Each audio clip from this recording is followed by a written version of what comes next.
Are you what has happened to you in the past? So this is an identity question. And many things shape our identity, including where we see ourselves in the future, what we're experiencing in the present, but also what we've experienced in the past. And it's easy for us to think that our past defines us, right? So, particularly in the case, I think this is true for both successes and failures. I think that many times we can latch on to successes and say, hey, this is who I am because I succeeded in this given area. But I think the opposite is also true, that we also define ourselves on our failures as well.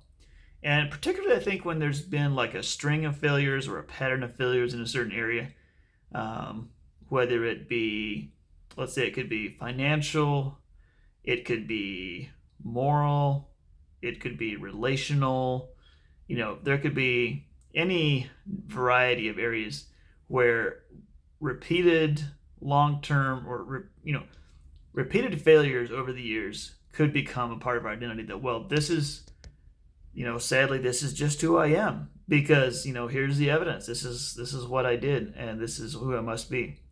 And it's one of the beautiful things about the gospel and about our relationship as sons and daughters is that sons and daughters to God, is that we have the opportunity to take on a different identity, an identity that is not purely defined, or maybe not even mostly defined, maybe very almost not at all defined by our past, and instead is defined by our relationship as sons and daughters of God and everything that goes with that.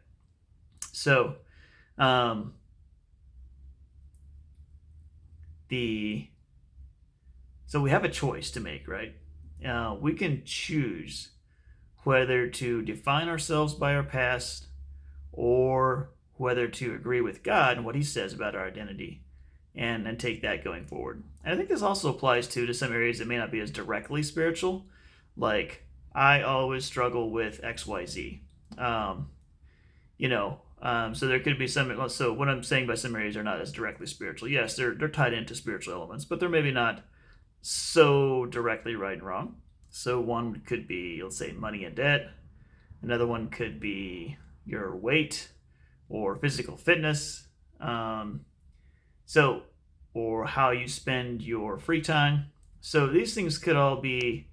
You could choose whether you sort of define your identity based on how you've related to these things in the past, or you can decide to free yourself from that and say, this is who I am going forward. Now, I think it's good to be realistic here as far as there is the side of it that engaging in different behavior going forward is a part of proving to yourself that your identity has changed and then solidifying that and making it more real. So I think that's totally legit to not expect maybe for your identity in all areas to always shift immediately. But at the end of the day, I think we do have some choice in the matter as to how we view ourselves and how we view our identity.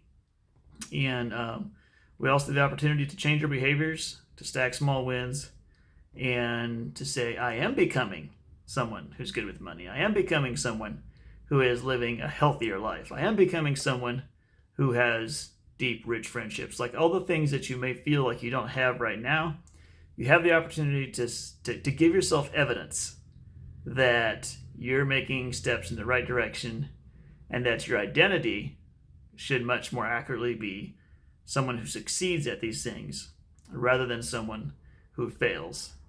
So don't let past failures define you if you want to have a brighter future.